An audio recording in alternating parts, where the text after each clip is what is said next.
Here's a tip for you. I'm just going to throw this out for in case you get good at your patches and you want them to go quicker. And if you're going to do a lot of patches, and if you don't want to buy 60-minute mud, 45-minute mud, 30-minute mud, 20-minute mud, 5-minute mud, and have all those different bags, you could stick with the 40-minute mud. And when you got a little patch like this, you could put some straight, as you're mixing it up, you can sprinkle some straight gypsum in there. And I saw a sheetrocker, he used to do that on all his patches for me, and he called it trigger mud.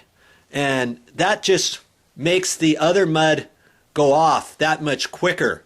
And he'd get a big bag of it, like a, I don't know, 60-pound bag, kind of like mortar or something, but it's called gypsum. It might even be 80-pound. And then he'd take a coffee can and always have that in his truck. And then he'd just take a little bit of that after you mix up one little container of quickset.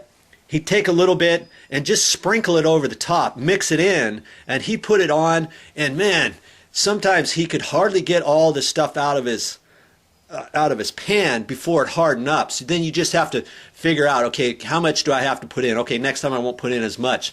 So if you want to try something like that, I've never done that. That's a little bit more than just what a beginner would do. But if you're not a beginner and you want to set your mud off that much quicker, get some of that trigger mud, and it's just dry gypsum. Try that and see what happens.